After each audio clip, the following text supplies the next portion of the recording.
Bienvenido Cristian a este escenario. Vamos a tener con nosotros también a Giovanni Corso, nuestro periodista italiano, hablándonos de cómo ha visto cómo se ha bloqueado la derecha y la izquierda en muchas partes del mundo. Y además tenemos con nosotros a Juan Carlos Monedero de España, apoyando la ultraderecha y la izquierda española. Bienvenidos todos a este escenario.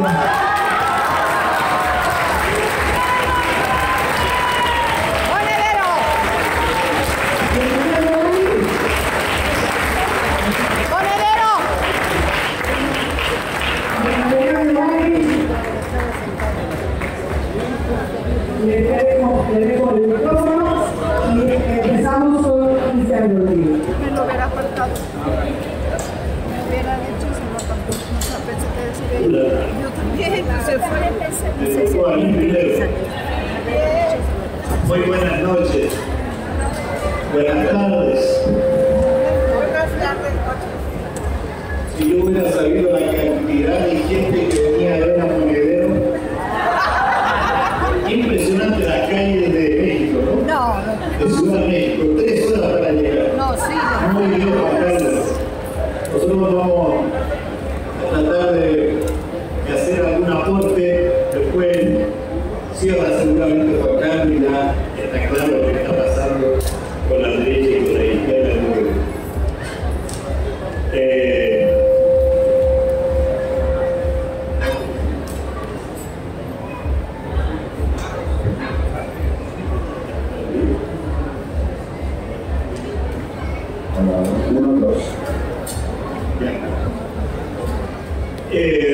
Me toca hablar de Francia y en ese contexto quiero compartir con ustedes algunas ideas de lo que ha sido para muchos lo inexplicable de la situación francesa con el nuevo Frente Popular y hoy día esa alianza del extremo centro con la derecha extrema.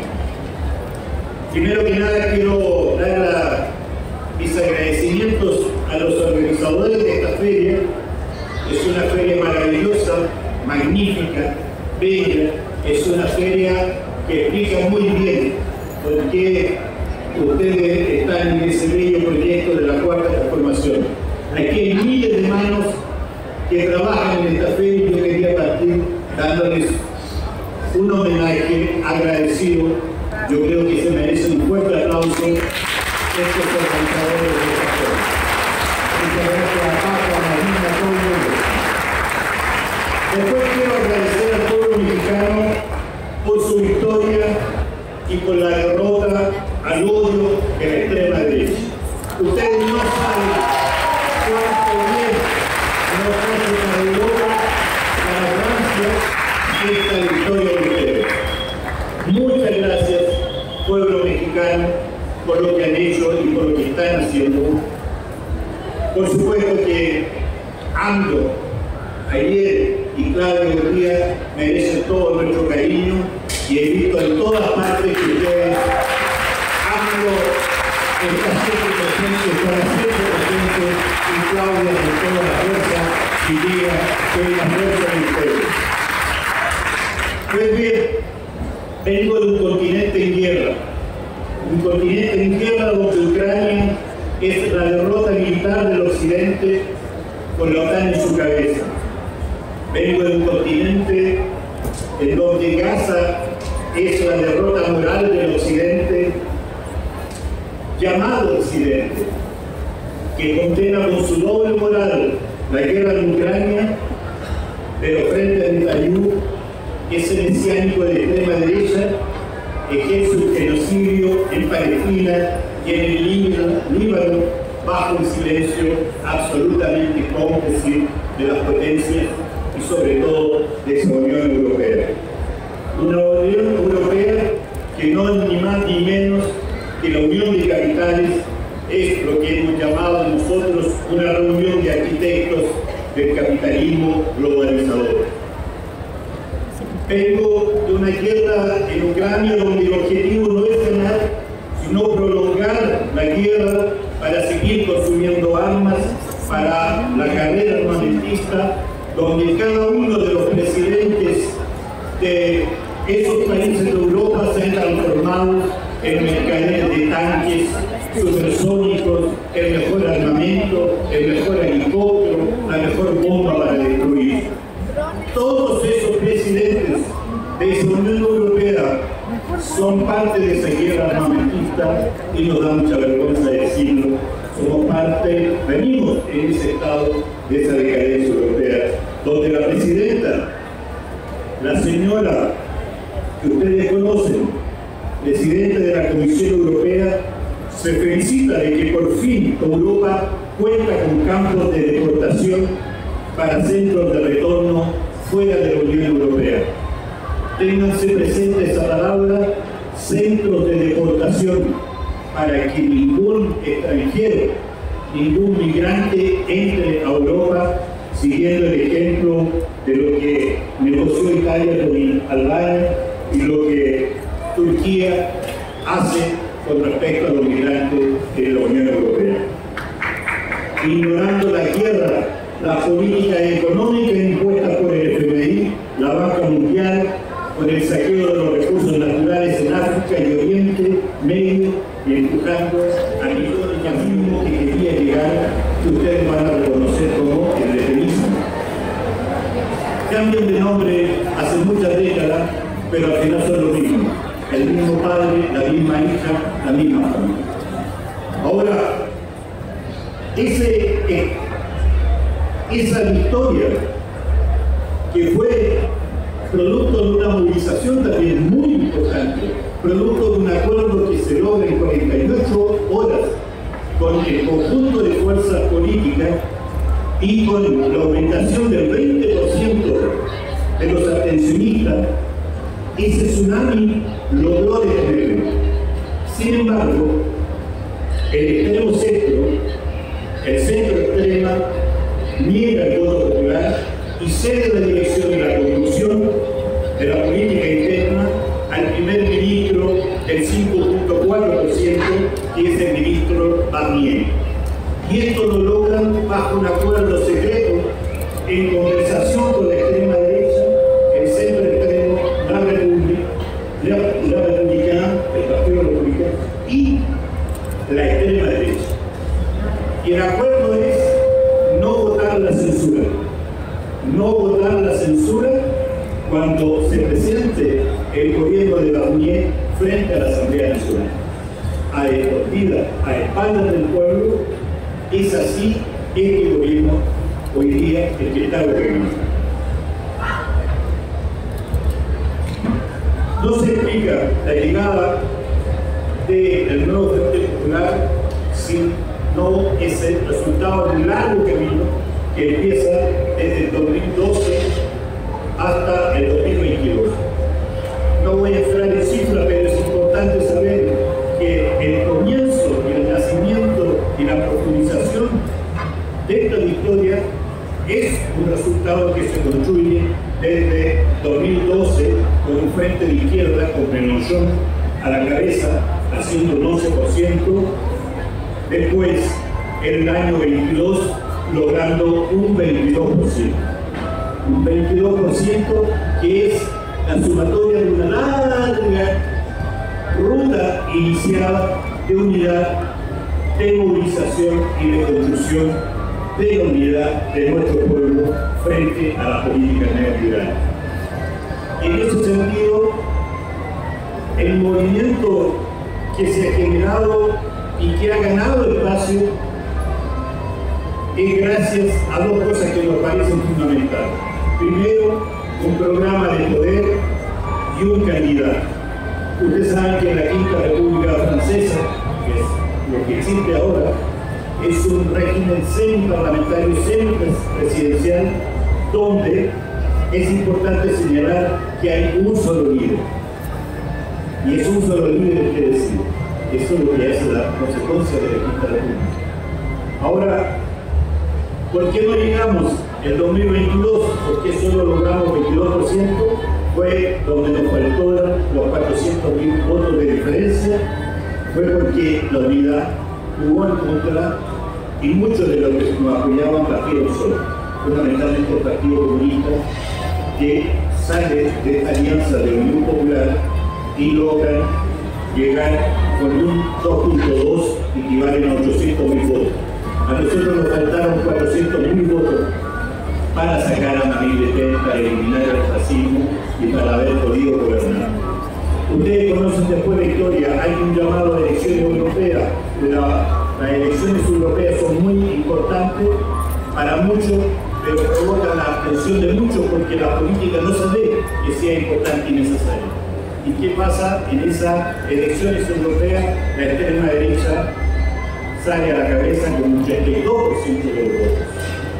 Es en ese sentido que avanzamos y que Macron llama a la disolución, y en la disolución la Asamblea Nacional tiene que disolverse y se produce este llamado donde nosotros ganamos, pero donde se desconoce absolutamente la victoria.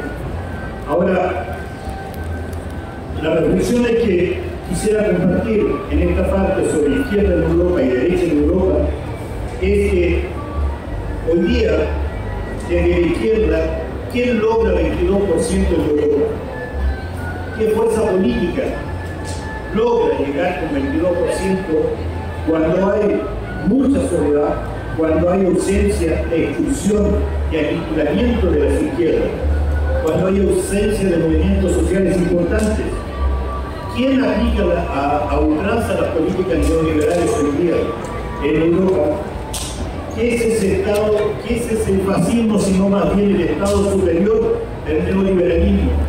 Y que busca como solución y como alternativa, por fuerza, con voracidad, la destrucción de todos los estados de bienestar social, de nuestro estado de bienestar social construido en Francia. La disputa de la derecha neoliberal con sus políticas hacia el fortalecimiento del gran capital está en las manos de lo que yo quisiera explicar, lo que nosotros denominamos el extremo centro, que es un discurso pasional con la moderación racional del justo medio. El historiador francés que se llama Pierre Sernan dirá que este extremo centro está compuesto de 3 elementos. El primero sería el individualismo. El individualismo es esto donde calienta el sol, donde va para un lado y donde va para el otro. La primera característica es el macronismo, es el movimiento. Lo que ustedes han hecho es que han reivindicado la política como elemento eficaz y beneficioso para el pueblo. Han sacado la política de la profesión, del oficio, han sacado la política de la corrupción, han sacado la política de un oficio y lo han hecho pueblo y lo han transformado en lo que ustedes llaman cuarta transformación. Y eso es fundamental. Eso es para nosotros la felicidad. Cuando decimos que todo, cualquier proyecto en día de Europa que quiera ser serio, tiene que evitar lo que están haciendo ustedes. Radicalmente anticapitalista, porque al interior del capitalismo no hay posibilidad de salvar la humanidad, es depredatorio. El capitalismo en sí porta la destrucción del planeta y eso todos lo sabemos y todos lo vivimos. Ahora, creo que tenemos mucho que comentar, decir. Yo quiero terminar con esta idea de lo que es el fascismo, del daño y lo que está haciendo entre fascismo y racismo, cómo se expresa en Francia y capaz que compartamos cómo se expresa en Europa. Primera idea, que yo creo que el fascismo son estrategias de propaganda también organizadas. Aquí alguien está teniendo el relato y alguien está construyendo lo que supuestamente es el bien y el mal. El invisibilizar un genocidio, invisibilizar el racismo es una narrativa, es una construcción también. Y yo creo que tenemos que nosotros tener atención hoy día a quién nos está contando todas esas historias y cuál es el fin de esas historias que nos están contando. El racismo es el corazón de la doctrina de la extrema derecha. Un fascista, su obsesión permanente y fundamental va a ser el odio contra el negro, contra el árabe en función de su piel. Va a ser el árabe, el pobre, el chavista que queman en Venezuela por ser chavista, por ser de color negro, que es el fundamento de ese racismo. En Europa y en Francia, el corazón del racismo es la islamofobia. Ahí se va a expresar en que todo lo que sea igual al Islam es odio, es expulsión, es la expresión de ese racismo claro y concreto. Sin embargo, los medios de comunicación también están al servicio del poder y lo que van a jugar un rol fundamental en la producción de ideas. Los migrantes, los opositores, melonchones, antisemitas, se trata de destruir cualquier cosa que no entre dentro de la lógica de lo que anteriormente también yo le decía del centro extremo. Ahora, el odio se construye con el objetivo de desestabilización, aniquilar al otro, atomizar, pulverizar todo lo que hace sociedad, todo lo que hace lazo social. El mayor objetivo de este fascismo es negar la existencia del otro, es decir que el enemigo es tu vecino. Sin solidaridad colectiva, el cambio no puede existir, no podemos construir lazos, y eso es lo que se está construyendo como proyecto, el proyecto que tiene el fascismo en su base radical del racismo y en la expresión del islamofobia. Pues bien,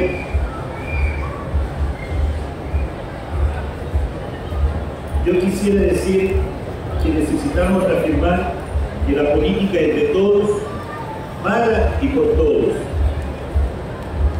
Que el paisaje político se divide entre los que creen en la igualdad humana y los otros que están llamando al odio.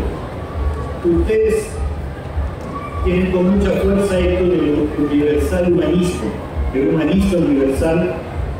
Nosotros queremos abrazar con fuerza esa idea y decirles que ayúdennos, no nos dejen caer, porque esta Europa que se está construyendo no es la nuestra.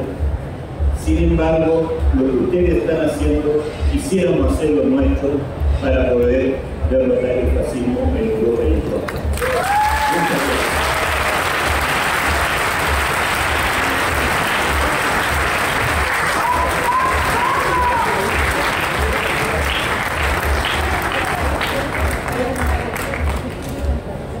Yo soy de Italia, no soy un politólogo, no soy un sociólogo, soy periodista y se ocupo de conflictos internacionales, gobierno de Palestina. Ahora, en los últimos meses estoy en Palestina. Estoy totalmente de acuerdo con lo que han dicho hasta ahora sobre el silencio increíble, impresionante de Europa sobre lo que pasa en estos momentos, en estos días en Palestina. Hoy mismo han matado 73 palestinos más en un ataque en el norte de Gaza y otros son muertos en Líbano. Y se escucha una sola palabra de la señora von der Leyen, una sola palabra en Italia de la líder del partido de izquierda, el que fue de izquierda, que se llama Partido Democrático, no ha dicho una sola palabra sobre la situación en el Oriente Medio. Y eso explica, en parte, el enorme destaque que se ve en Italia entre los partidos políticos en general y sobre todo los jóvenes, que no tienen ninguna confianza en los partidos políticos. en Italia la izquierda siempre será muy dividida. En los últimos años se destacó mucho de la calle, los movimientos de base. Se enfermó en los círculos intelectuales, dejando a la derecha toda la libertad de ganar consensos en las masas populares. En mi ciudad, yo habito en Milano, en Italia, votan a izquierda, vota a la izquierda la clase medio alta que vive en el centro histórico de Milano, pero en las zonas periféricas los trabajadores votan por la derecha, por la extrema derecha. Eso es impresionante. Es un fenómeno no solamente italiano, claro, pero que me preocupa mucho, porque, bueno, la extrema derecha es racismo. Recuerdo que los gobiernos militares son 2 años ahora con Giorgia Meloni al poder. Era el partido de la alta burguesía, era el partido de los agrarios, que se está convirtiendo en el partido de los trabajadores, de los humildes, de las clases populares. Eso es un fracaso enorme por la izquierda.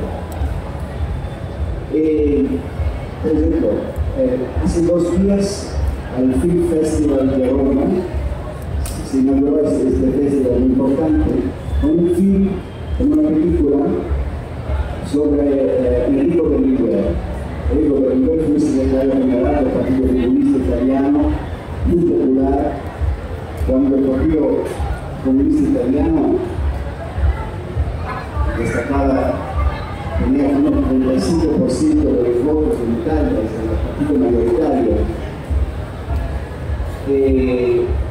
Esta película fue aplaudida no solamente para la izquierda, pero también de la derecha, también de la Giorgia Meloni. Porque los políticos de la Primera República son perseguidos, los ven en Italia como gigantes, en paralelo de los políticos que tenemos ahora en Italia. Hay una degradación muy fuerte del nivel cultural y político de los hombres y las mujeres que están en la política en Italia en este momento. Y creo que hay también, esto refleja también una degradación del clima cultural en general. En Italia, no sé, en Francia creo que es diferente, pero en Italia vivimos un momento muy sombrío, muy oscuro. Hay un abstencionismo muy fuerte, los jóvenes no se ocupan de política, no todos, claro, afortunadamente, pero muchísimos jóvenes no quieren interesarse en la política, no tienen confianza. Los temas que nos interesan son sobre todo el cambio climático, el desafío del cambiamiento social que se va haciendo así rápido, ¿no? Y creo también que lo que faltó a la izquierda, la capacidad de adaptarse con rapidez a los cambiamientos sociales y culturales que están siendo en este momento así rápidos, ¿no? La derecha fue más curva, más atenta, ¿no? a esto, y sobre todo a utilizar los medios, no solamente la televisión, los medios tradicionales, sobre todo los medios de redes sociales, los medios electrónicos. En esta edad de personalización de la política, la utilización de los medios es muy importante, ¿no? Es propaganda, pero creando formación de consenso. Pues yo me quedo aquí por el momento.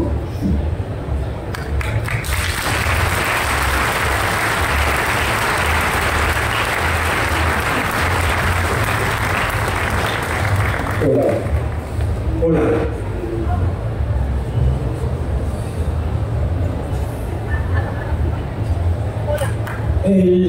El fascismo es consubstancial al capitalismo en crisis. Siempre que ha habido crisis en el modelo capitalista, ha habido una salida autoritaria. La llamemos como la llamemos. Siempre. Y ante las crisis, siempre hay una respuesta popular. Es decir, la crisis puede salir por la derecha o por la izquierda. Y cuando la izquierda o el pueblo enfadado puede buscar soluciones a la crisis por la izquierda, las élites se articulan para intentar frenarlo y se van hacia la derecha. La tercera ley de Newton dice que toda acción genera una reacción. Siempre que algo ocurre hay una reacción, siempre. Y si tú esa reacción no eres capaz de pararla, esa reacción es la que va a marcar la pauta de cómo se van a articular las sociedades. Han planteado los dos compañeros una idea que es más profunda todavía y que ellos lo conocen también bien. Y es que en el ADN de Europa está el racismo. En el ADN de la construcción del pensamiento de la modernidad, como bien sabía Enrique Dussel, está el racismo. Está ahí, en nuestra manera de entendernos, en nuestra manera de leer a los otros pueblos, en la manera de entender la relación entre Oriente y Occidente. Oriente era, como dice Boaventura en sus asaltos, era la civilización alternativa que justificaba la conquista, que justificaba las cruzadas. Y con América Latina la conquista se justificaba porque había una diferencia entre los civilizados y los salvajes. Y ese desprecio a los demás países es lo que vence hoy, despreciando en Gaza o despreciando también a los inmigrantes en Europa. Y no nos engañemos con algo que es muy importante. Los conflictos de raza, que son los que determinan lo que está pasando en Gaza, terrible. Y déjenme decirles, en ninguna feria del libro de España hay una carpa dedicada a Palestina y una bandera de Palestina como la que hay en esta feria. En ninguna. En ninguna. Tomen nota de que los problemas de raza, que son los grandes problemas olvidados por la izquierda, hasta Marx lo deja de lado y lo tiene que recuperar después Rosa Luxemburgo, Hilfer, Milenio, porque no le presta la atención que debía a los conflictos de raza. Incluso Marx pensaba que Bolívar era un burgués que estaba frenando el desarrollo de América Latina. No entendía bien esas cosas. Igual que no entendió nunca el otro gran problema. ¿Qué es el planteado? El problema de raza siempre viene al lado del problema de clase y del problema de género. Los tres vienen siempre juntos. Y por tanto ahora en la emergencia de la extrema derecha en mi país, en Italia, en Francia, y es terrible. Es decir, que aquí falta un alemán, para que fuéramos los cuatro de los chistes.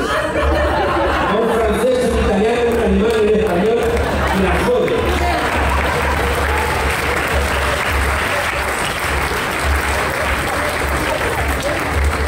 Entonces, fíjense ustedes, el fascismo nació en Italia, y hay una señora que tiene un retrato de Giorgio Almirante que colaboró con Mussolini gobernando Italia. Y la primera fuerza como partido de Alemania es Alternative für Deutschland, que es un partido nazi. Y la primera fuerza política de mi país, en España, donde nació el franquismo, es el Partido Popular junto con Vox, que se reclaman amantes y seguidores del señor Franco. Por tanto, fíjense ustedes que tenemos el terrible problema de que emerge otra vez en Europa eso que está escondido en el ADN. Yo contaba el otro día que yo fui a Mauthausen, al campo de concentración donde fueron ejecutados 8.000 españoles, y me llamó mucho la atención, aparte del dolor que te parte el alma de ver aquello, me llamó mucho la atención que había 2 colegios de niños alemanes, porque en el currículum educativo de los niños alemanes tienen que ir a visitar campos de concentración. Y yo pensaba, ¿para qué coño sirve visitar campos de concentración si luego en la primera fuerza política son unos nazis otra vez? Tenemos que pensar que entonces el problema está al otro lado. El problema no está solamente en educar, sino que hay algo que al final va construyendo el nazismo y tiene que ver con el capitalismo de crisis. No hay que hacer simplificaciones de líneas mecánicas entre la economía y lo demás, como han hecho los torpes marxistas. Tenemos que ser marxistas, pero marxistas críticos. Decía Ludovico Silva que si los loros fueran marxistas, serían marxistas ortodoxos. Podrían ver a ustedes para qué sirve esto. Por tanto, una de las explicaciones de por qué hay un auge de la extrema derecha en Europa, tanto en Francia, como en Italia, como en Alemania, como en España, tiene que ver, como decía, con ese ADN arrogante, conquistador, subordinador de otros pueblos, propio de la formación europea, que después se llevaron, por supuesto, a los Estados Unidos, ¿no? Fíjense ustedes que en este planteamiento de raza hay también un planteamiento, como les decía, de género y de clase. Y se ve de manera muy clara con la petición que hay en todos nuestros países de arreglar al penúltimo para que odie al último. Y te encuentras al penúltimo que está jodido, pero que tiene a alguien por abajo que odiar. ¿Qué siempre va a ser? O un inmigrante o una mujer. Que es uno de los elementos constantemente que está teniendo lugar en el continente europeo. Una subordinación de la mujer en el discurso de la derecha que empodera a los hombres que se creen que están perdiendo derechos cuando lo que estamos perdiendo los hombres son privilegios. Pero lo construimos con una pérdida de derechos y decimos que las mujeres que reclaman su espacio que son feminazis. Y hay descerebrados que dicen, no, ni machismo ni feminismo. Como si fuera lo mismo los idiotas. Sin entender que el machismo sojuzga y somete a la mujer, mientras que el feminismo es lo que reclama la igualdad. Y dices, pero idiota, ¿cómo los puedes comparar? No hay ni machismo ni feminismo. En cambio, en el discurso de la extrema derecha se plantea que estos hombres blancos, heterosexuales, mayores, de clase media, que están perdiendo espacio, nunca van a entender que están perdiendo espacio por culpa de los banqueros, por culpa de las multinacionales, por culpa de las empresas armamentísticas, por culpa de la voluntad de Estados Unidos de mantener su hegemonía, sino que van a preferir por ese discurso machacón en los medios de comunicación y en las redes sociales de que el enemigo, ya digo, es el que está por debajo de ti. Por tanto, entender es muy importante porque para vencer el racismo tenemos que saber que tenemos que vencer un prejuicio que está profundamente arraigado en la psique de los europeos y que lo trajimos aquí. Es que cuando ganó Claudia, yo he escuchado a una señora fifí decir, no demos propina a estos indígenas, ¿no? Indignadas porque como unos malditos indígenas de piel oscura han dado la victoria a Claudia Sheinbaum y ha venido su señora Xochitl, la indígena, pues eso. El fin de semana. Por tanto, fíjense que estos elementos son muy importantes entenderlos, porque también lo que explica por qué tenemos tanto odio y se construye ese odio a los inmigrantes en Europa. Y cómo el auge de la extrema derecha se está construyendo sobre el odio. A los inmigrantes se está generando, solamente si lo incorporamos al discurso de raza, al de género y al de clase, las condiciones materiales siempre son condiciones necesarias del análisis. Son lo que nos explican, como les decía, cómo en la construcción de la extrema derecha se señala al inmigrante para que se porte bien.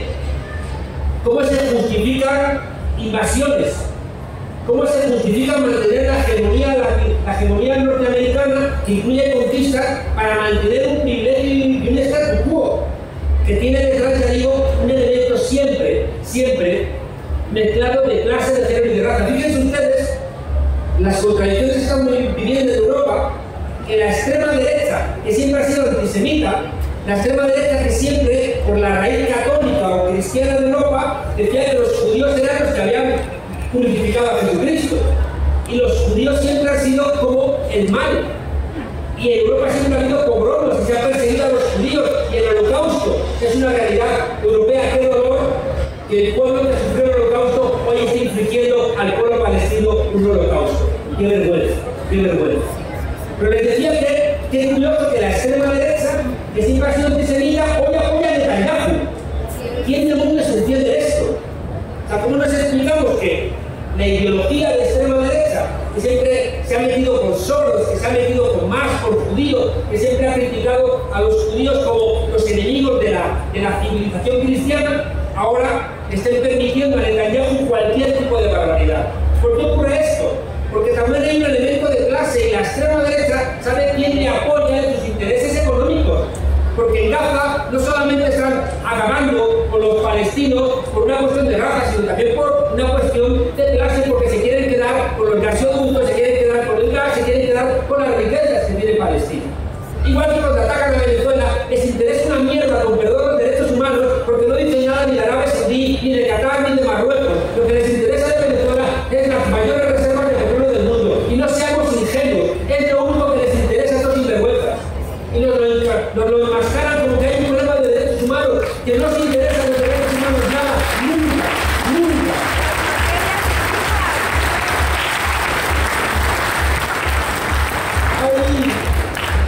A diferencia de Cristian, que como es más listo que yo, es más optimista.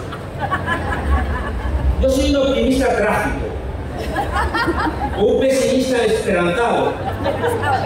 ¿Por qué? Porque creo que si solamente somos pesimistas ya nos han derrotado.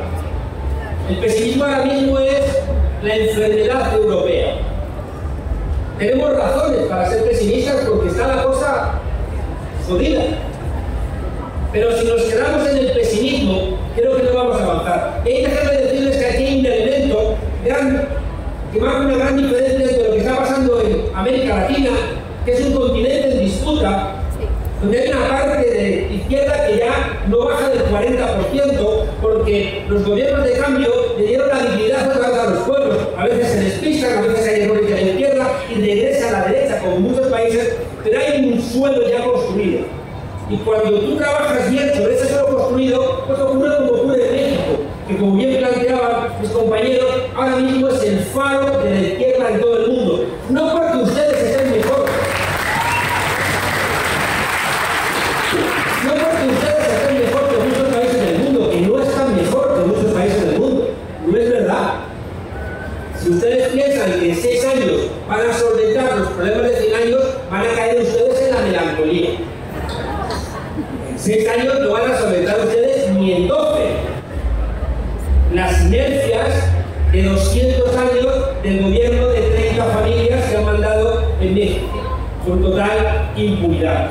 Pero la voluntad de transformación que tienen ustedes, y una serie de elementos que es, como bien decía Cristian, los que nos faltan en Europa, los que les permiten a ustedes estar orgullosos y haberles dado esa paliza de 30 puntos de diferencia a la candidata de la vida.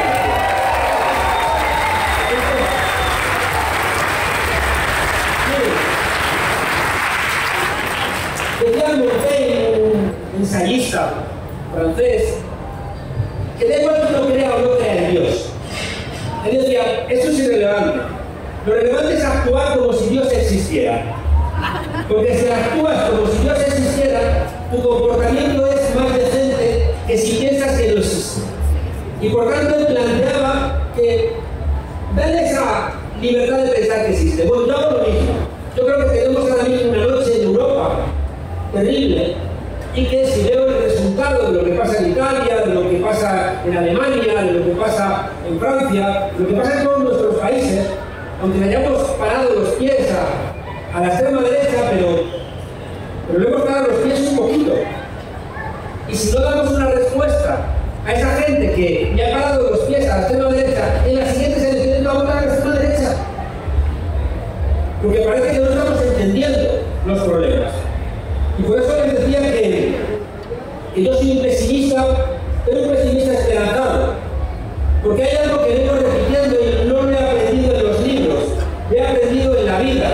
Es que lo que diferencia a una persona progresista de una persona conservadora es que la gente progresista creemos en el pueblo, creemos en la gente, creemos en las capacidades extraordinarias que tiene la gente ordinaria. Y déjenme decirles una cosa, esto no es una idea idiota de un libro de autoayuda, de esos que dicen que si ríes mucho te vas a curar el cáncer, no les jodas. El cáncer te lo cura un servicio público de salud que tenga profesionales que atiendan al pueblo. O sea, de que no, usted sonría, no hace falta que haya hospitales públicos, como usted sonría, no les jodas, ¿no? O sea, cuando yo digo esto, de que hay que confiar en la gente, no es una idea torpe de que todo el mundo es bueno, no. Pero es una idea profunda de que si tú no confías en tu pueblo, nunca vas a ser capaz de gobernar con el pueblo, para el pueblo y desde el pueblo. No hay otra. Y esa comunión que ustedes han tenido con López Obrador y que van a construir con Claudia Sheinbaum es la garantía del éxito, es la que les falta a mí.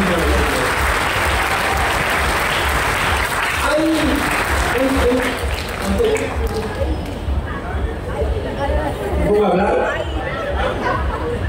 Mire, hay un elemento que creo que es muy importante, que marca la gran diferencia entre América Latina y Europa. Y es que nosotros teníamos y hemos empezado a perder, mientras que ustedes no tenían y han empezado a perder. Y creo que la diferencia es que cuando alguien tiene algo y lo pierde, le entra el miedo.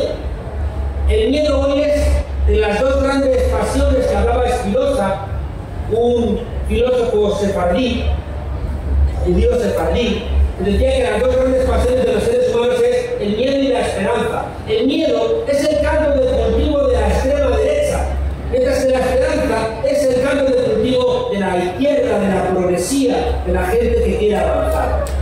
En Europa teníamos después de la Segunda Guerra Mundial los estados sociales, teníamos elementos que creo que son civilizatorios, la división de poderes, los derechos individuales, la libertad de expresión, los derechos de las mujeres, el salario mínimo, la seguridad social, una salud pública. Éramos generosos con la inmigración, no éramos tanto hacia afuera. Pero Europa funcionaba de alguna manera como un lugar que era agradable. Teníamos, pero empezamos a perderlo a partir de la crisis del 73, que es cuando empieza el modelo neoliberal, y nos empezó a entrar miedo. Mientras que ustedes siempre han tenido derrotas tras derrotas tras derrotas, y ustedes vivían siempre en la esperanza de seguir buscando la solución. Porque como no tenían, no se podían dormir en los laureles. Y mira que han tenido ustedes momentos donde parecía que ya venía y luego no venía. Y los zapatistas entran en el zoco y dicen, ya lo logramos. Y no, y van a ganar a Fox. O el movimiento yo soy 134, de repente se queda a 132 y se queda en nada. O Javier Sicilia, que parece que va a hacer un movimiento y se queda en nada. Y parecía que todo siempre iba a llegar y nunca llegó. Ganaban ustedes y le robaban las elecciones. Pero ahora siguen ustedes perseverando.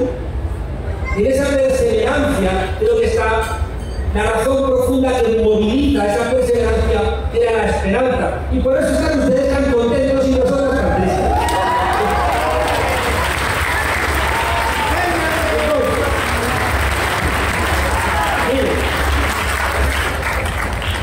Bueno, no estamos tristes porque los tres que estamos aquí somos latinoamericanos. Por eso no estamos.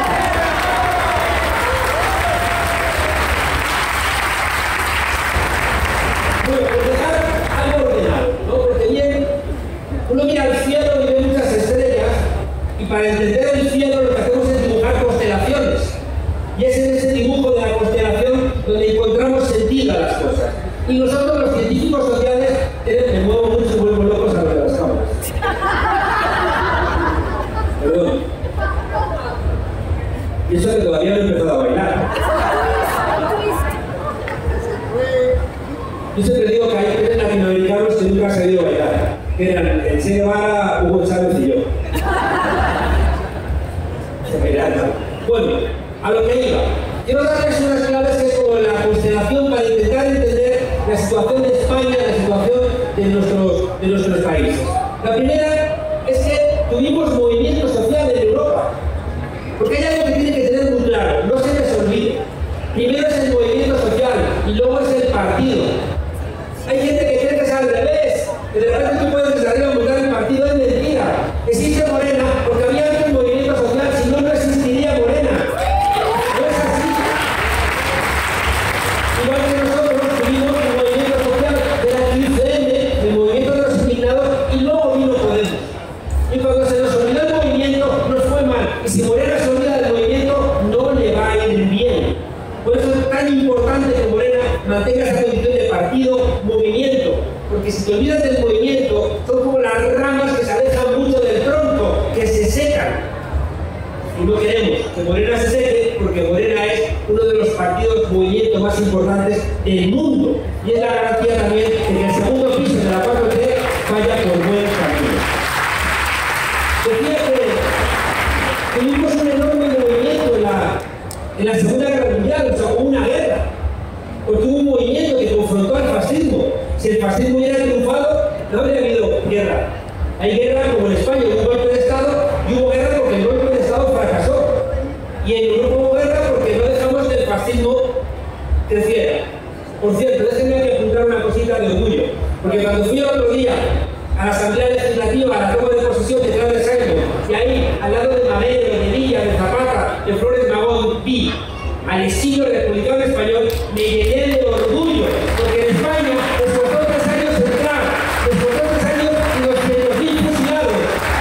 Y es un orgullo de mi país, esos republicanos que luego vinieron aquí a seguir haciendo la pelea. En el libro, hago un poco de publicidad, en un libro que tienen ustedes ahí que he escrito, Política para Indiferentes, se lo he dedicado a esos republicanos españoles que después de perder la guerra en España se fueron a pelear contra los nazis, entrando en París en el 44 a liberarla con la 9. Son los que vinieron aquí a fundar el Fondo de Cultura Económica, son los que fueron a las montañas de Bogotá, esos republicanos que formaron al Che Guevara, esos republicanos que cuando están en la Asamblea Legislativa están diciendo al mundo que es verdad que hay un hermanamiento entre España y América Latina, pero es el hermanamiento de los pueblos de abajo, de los pueblos republicanos. Bueno, a lo que voy. La última vez que hubo acción colectiva en Europa, corregidme, fue en el mayo del 68. Fue la última vez que realmente se asustó al poder. Hubo otra vez un levantamiento con el movimiento indignado a partir de la crisis de 2008-2009, que es donde surgieron algunas formaciones políticas, pero que no ha sido suficiente, no hemos sido capaces de articularlo para construir una alternativa. Y fíjense ustedes, déjenme solamente enumerarles los elementos que creo que ustedes han hecho bien y que nosotros hemos hecho mal. Porque compartimos los mismos elementos del capitalismo de crisis, compartimos elementos de la lógica neoliberal. Aquí está también el neoliberalismo, no se engañen. Aquí somos todos un poco neoliberales, todos. Y no nos damos cuenta de que llevamos muchos años pensando en lógicas mercantiles, en donde cada vez hay menos espacios que estén mercantilizados. Está mercantilizado aprender, estudiar, el ocio, el sexo, el deporte. Todo está mercantilizado, pero esta feria tiene elementos de revolución, porque hace posible lo imposible que la gente humilde pueda comprar libros. Pero eso no es la tónica. O sea, la gente tiene que saber que para sobrevivir en el día a día, pues tiene que comprar y vender cosas. Y esa lógica mercantil que nos hace individualistas, que nos hace pensar que somos empresarios de nosotros mismos, como decía Foucault, nos hace de alguna manera estar compitiendo entre nosotros. Hasta el punto de que las palabras las estamos transformando. Competencia es competir, es poder con, no poder contra. Fíjense ustedes que la competencia la vemos como que estamos peleando entre nosotros, mientras que ser competentes es poder con los demás. Es precisamente lo contrario, pero es que también nos han robado el diccionario. Les menciono lo que yo creo que son los elementos, solamente lo menciono, que he hablado mucho. Los elementos que creo que explican por qué aquí la extrema derecha no triunfa y explican por qué en mi país, en España, en Francia, en Italia, en Alemania, la extrema derecha está creciendo y creciendo. El primer elemento es el elemento del liderazgo. Ustedes han tenido un líder que ha sido absolutamente firme ideológicamente, que no ha cambiado su línea ideológica ni con Iberdrola, ni con el Trump, ni con Obama, ni con el rey de España, ni con la patronal mexicana. López Obrador ha tenido una firmeza ideológica que les ha dicho a ustedes: la firmeza ideológica la tengo, la mantenemos y entre todos tenemos que hacerla real. En Europa tengo la sensación de que no hemos sido capaces de mantener esa coherencia ideológica. Creo que en Europa hemos tenido que negociar con estados que heredábamos igual que ustedes, pero que nos han obligado a negociar y hemos despistado a nuestro pueblo. Hemos hecho a veces negociaciones con el poder que nuestro pueblo no ha entendido. Y por tanto, uno de los elementos que explican ese tipo de situaciones tiene que ver con una frase que dijo Walter Benjamin, que era un marxista heterodoxo, que decía que detrás de la hoja de la extrema derecha siempre está el fracaso de una revolución de izquierdas. Le repito, detrás del auge de la extrema derecha siempre está el fracaso de una revolución de izquierdas. Si tú llegas al poder y no transformas las cosas, la gente ya no cree en ti. Y la gente va a terminar votando a lo que haya, a lo que quede. ¿Qué queda? ¿Los locos de la extrema derecha? Pues a la extrema derecha. Por tanto, el primer elemento que desde mi perspectiva nos ha fallado es ese tipo de liderazgo. En segundo lugar, que ese liderazgo en todos nuestros países fuera radicalmente coherente entre lo que se dice y lo que se hace. Entre el personaje que construye el liderazgo, los líderes siempre tienen un personaje, y en qué medida ese personaje que ha construido el líder después lo cumple en la práctica cotidiana. Y ustedes han visto a López Obrador que entre lo que decía y lo que hacía no había contradicciones, y por tanto han confiado ustedes en ese liderazgo. Eso creo que no lo tenemos en Europa. El tercer elemento que para mí es muy importante también es que en un mundo de confusión mediática hay que comunicar de una manera que el pueblo entienda lo que estamos planteando. Y ustedes han tenido dos elementos esenciales que nosotros no hemos hecho. Uno es comunicar en las mañaneras, es decir, hacer un esfuerzo de comunicación todas las mañanas que hay que madrugar para marcar la pauta. Pero no solamente eso, sino que luego López Obrador se ha recorrido 4 veces este país, de manera que lo que decías por la mañana en las mañaneras y lo leías en las redes sociales o lo veías en la televisión, luego se le escuchabas cara a cara viéndole a los ojos. Y eso es lo que ha hecho una comunicación con el pueblo que le ha hecho invencible. Porque si ustedes no hubieran tenido esa sensación de que podían tocar a su líder, no le tendrían esa fe que le tienen y se hubieran echado a la calle cada vez que les han convocado. Creo que esa comunicación, compañeros, no la hemos tenido en la izquierda, en Europa. Creo que hemos pensado de una manera posmoderna que nos bastaba salir en televisión para que ya el pueblo nos hiciera caso. Y creo que es un error. El cuarto elemento que ustedes han conseguido, que hemos fracasado en Europa, es en crear el partido movimiento. En crear un partido con capacidad de ganar elecciones, ayuntamientos, de estar en los territorios, de implantarnos en todo el país y al mismo tiempo ser un movimiento, escuchar las quejas del pueblo, formar parte de los movimientos sociales allá donde hay una queja popular.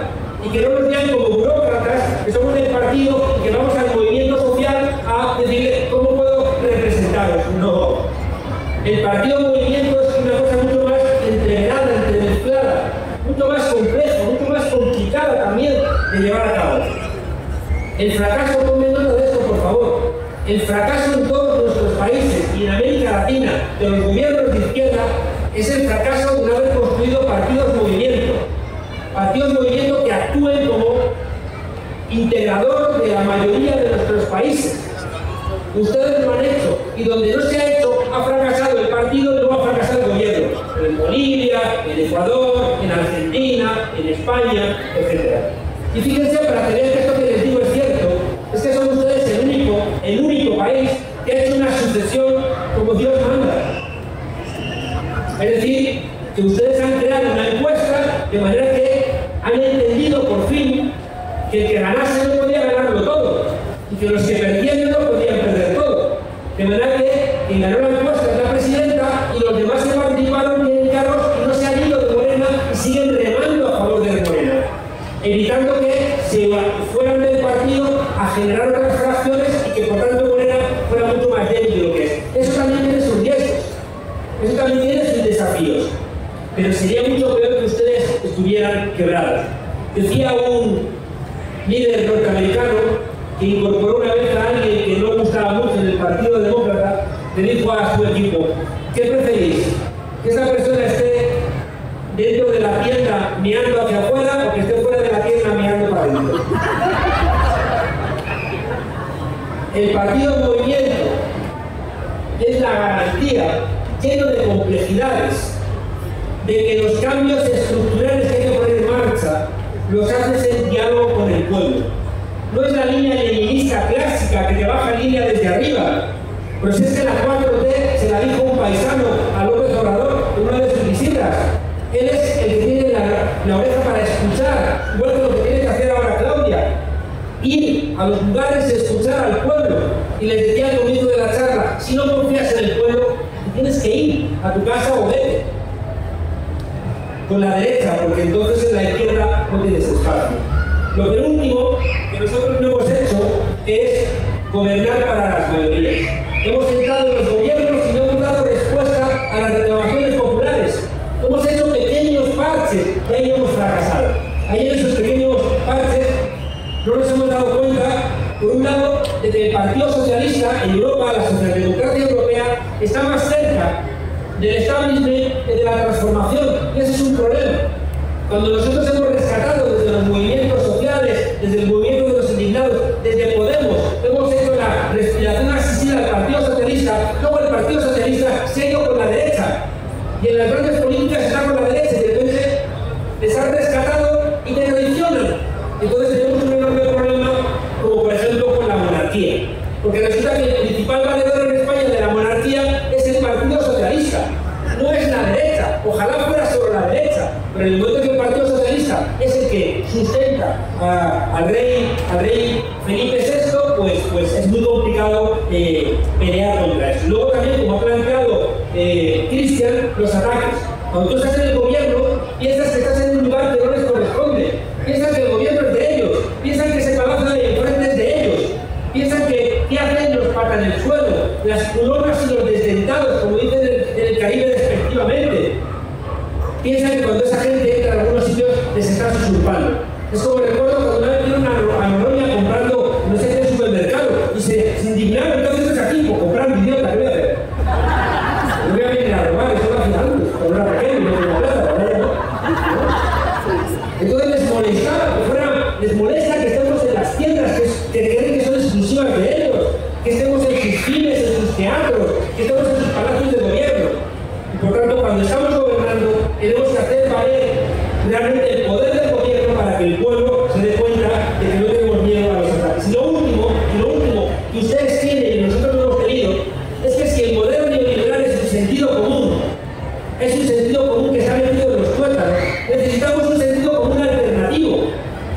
Y una cosa que tenemos que haber hecho más, compañeros, creo yo, es en nuestros países hacer algo que hemos hacer en América Latina constantemente en los grandes líderes de la izquierda. Se lo he visto hacer a López Obrador, se lo he visto hacer a Petro, se lo he visto hacer a Néstor Kirchner, se lo he visto hacer a Hugo Chávez, que es recuperar la historia rebelde de nuestros pueblos, hablar en las mañaneras constantemente del pueblo, de los grandes pueblos, ese coraje. Y por tanto tenemos grandes dificultades en España para construir una alternativa global, porque no hablamos de historia. ¿Y saben cuál es el problema? Que cuando nos callamos la historia, viene la derecha a contárnosla.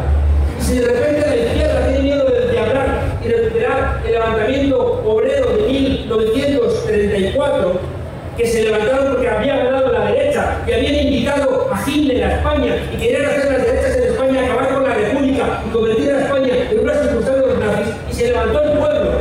Y entonces la izquierda dice, ay no, es que se levantaron contra la República. Pues claro que se levantaron, saca pecho de eso. Y como no lo haces y lo mantienes en silencio, hoy la derecha está diciendo, no, es que la guerra civil no empezó en 1936 con el golpe de Franco, empezó en 1934. Por tanto, cada vez que ustedes oculten algo, se lo va a dar de vuelta a la derecha. Y por eso celebro mucho que Claudia Sheinbaum en su discurso haya dicho, no hemos solventado el desafío de Ayotzinapa, y lo asumo como propio. Porque si no lo hace, la derecha va a ser el que te rellene y se aprende. En fin, que la conclusión de todo esto es que les he querido contar que ustedes han hecho cosas que nosotros no hemos hecho. Hemos tenido la posibilidad, pero nos ha faltado la continuidad, nos ha faltado la flexibilidad, nos ha faltado la coherencia ideológica, nos han faltado desde mi perspectiva otros liderazgos, y se lo digo yo como fundador de Podemos. Creo que nosotros en el liderazgo de Podemos no estuvimos a la altura, no entendimos los problemas, no le dimos continuidad, y por eso, como bien decían mis compañeros, hoy la izquierda europea tiene que mirar al revés.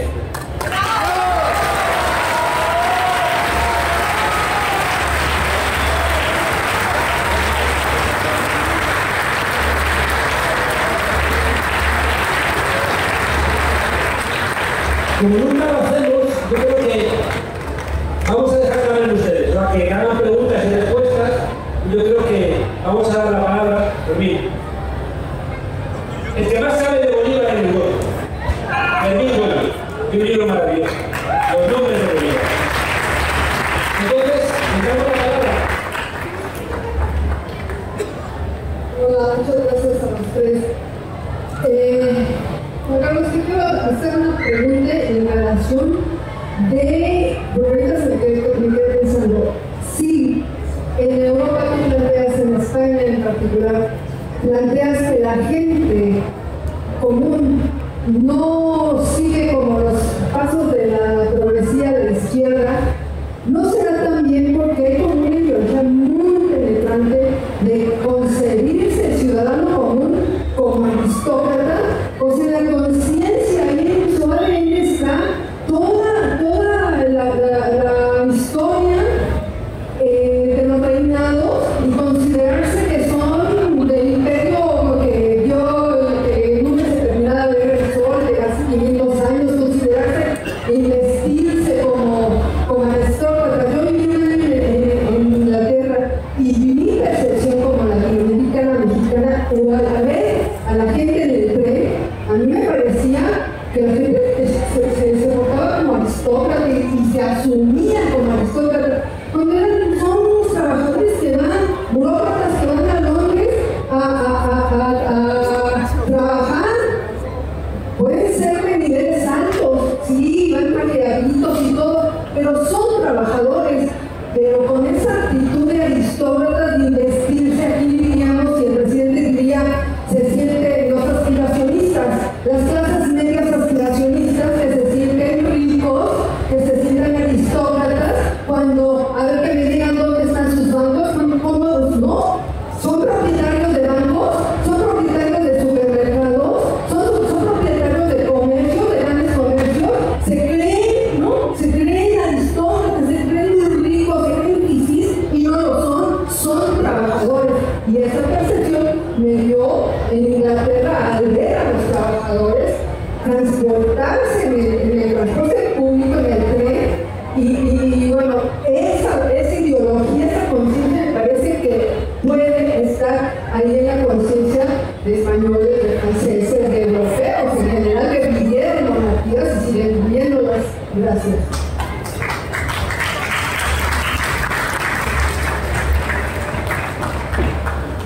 Hola, buenas noches. A mí me hizo mucho ruido, bueno, mucho sentido eso que decías de esta cuestión del género, cómo pesa y cómo llega y cómo es cargársela a alguien que esté abajo con esa construcción, y particularmente en esta cuestión machista, aquí en México. Sí, fuimos de tantos millones de votos, no para Claudia, pero sin embargo esta cuestión, hay debates de cuando hay del machismo y justamente que hay en esta estupidez de machismo y feminismo, ¿no? Y de esa cuestión de feminazi, así es atractivo. Y cuando lo mencionaste, incluso una compañera al lado mío nos dice, sí lo son, ¿no? Y digo, dice que es un chiste, pero no, y dice que hay de todo, pero no, o sea, realmente es como que cuestionemos realmente esa cuestión de... Por favor, entonces, es esa cuestión de que nos ponemos a la defensiva y empezamos a demeritar y a tener estos ataques desde el machismo, ¿no? Por ejemplo, ahorita se lleva esta cuestión de, por ser Claudia, si no es directamente con ella, se está afectando por esa cuestión de manipulación de imágenes, ¿no? De senadoras, de figuras públicas femeninas, y queriendo decir que están simplemente ejerciendo la libertad de expresión, ¿no? Y se dicen perseguidas además, ¿no? Entonces yo por ejemplo, cuando alguien dice del feminismo y ese del término del feminismo, yo les digo, chingado, dime dónde están persiguiendo y dónde están los campos de concentración a la vecina de las Chile, ¿no? ¿Dónde caramba están? Entonces digo, para hacer un poquito.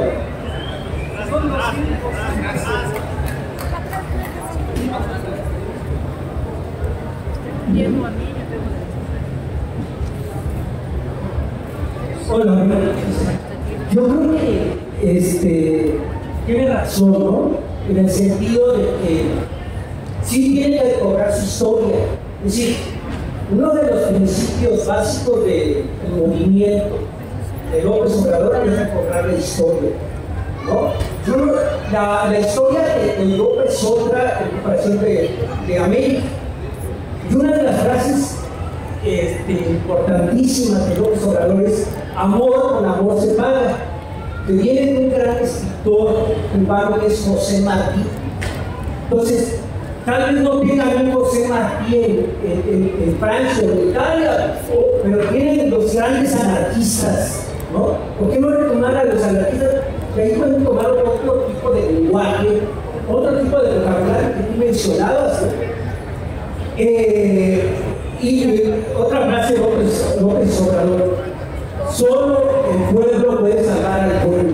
Es decir, sí hablan de populismo, pero no hablan del pueblo, ¿no? O sea, sí lo mencionan, pero no hay ese acercamiento desde, como plantea López Obrador, lo plantea un ciudadano de la calle de México: no nos vayas a traicionar.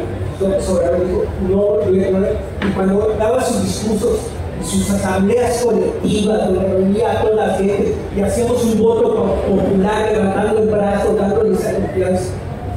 Entonces, eso es muy importante, esa congruencia, ¿no? Sí tienen que recordar la historia de su país desde sus, no sé, ¿cómo llamarle?, sus íconos revolucionarios, pero no quedarse en la fraternidad, lo que está quedando en eso, la Revolución Francesa. Vaya más allá, vaya más atrás, ¿no? Bueno, podemos decir otras cosas. Yo me quedaría ahí con lo que decía Cristian. Yo digo, ¿dónde está creo que los franceses vieron, digamos, la traición de hecho por televisión? No hubo nunca una movilización.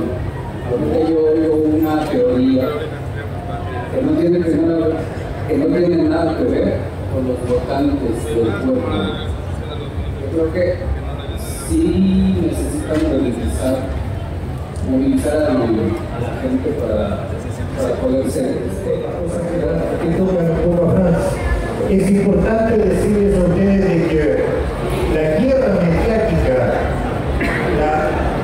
la oposición absoluta del centro extremo, la derecha extrema y la derecha dura, hace, por ejemplo, que nosotros desconozcamos que las movilizaciones son fundamentales y es lo que ha detenido la llegada de la extrema derecha. Aquí han habido movilizaciones permanentes desde el periodo que ustedes saben, chalecos amarillos, después, antes de los chalecos amarillos estaba la noche, el movimiento de la noche, ¿se acuerdan ustedes? La Nuit debout, la noche de pie. Después, las grandes movilizaciones contra la reforma de la movilización. Hoy día, las grandes movilizaciones por el pueblo palestino, las grandes movilizaciones para la destitución de Macron están presentes y están dirigidas por todas las fuerzas populares. Cuidado con creer de que esta es una élite que está arriba. Los que más han movilizado, los que más han hecho hoy día que sea clave la lucha parlamentaria, pero sobre todo la lucha callejera, ha sido la fuerza progresista del nuevo Frente Popular. Eso para no olvidarlo.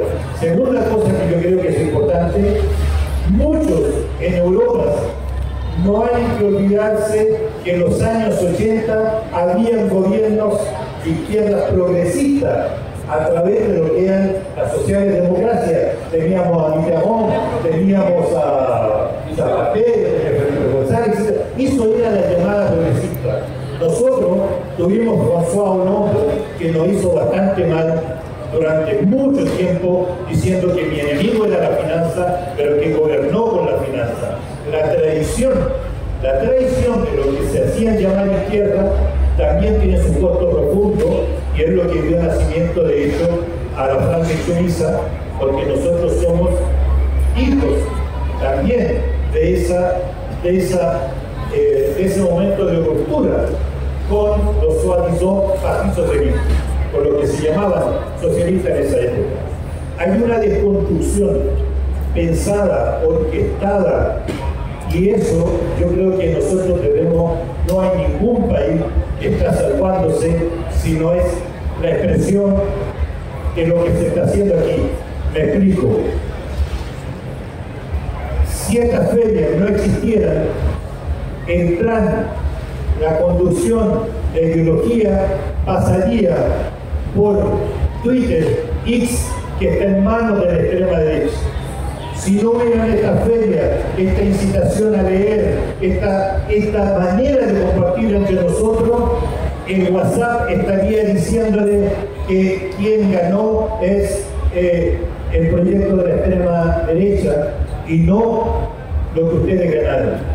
Tienen una capacidad para cambiar la realidad, para cambiar la realidad, esa narrativa que tenemos que tener mucho cuidado.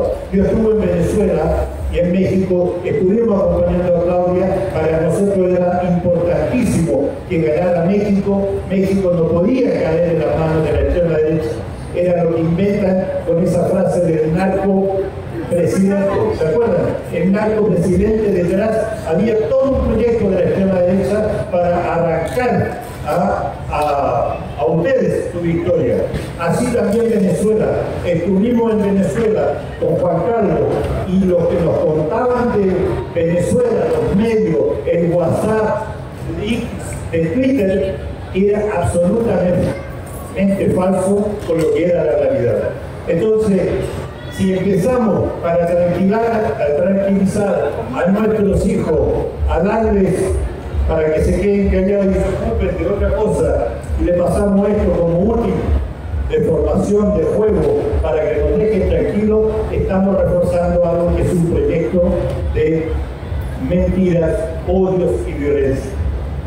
Esa es la fuerza de esta feria del Zócalo, la feria que ustedes hacen. Esta es la fuerza de la brigada de lectura. No dejen de construir eso, porque eso es lo que a nosotros nos arrebataron en una Europa y en una Francia donde la intelectualidad, las luces, lo brillante que venía del pueblo, lo cortaron de raíz y empezaron a construir ese modelo que ellos quieren, que es el hombre, un consumidor y no una persona. Eso es lo que yo Muchísimas gracias, Juan Carlos. Yo quisiera terminar esta charla pues mandándole un mensaje a Gianluca Menchón y diciéndole que el próximo año lo esperamos en esta 25 feria.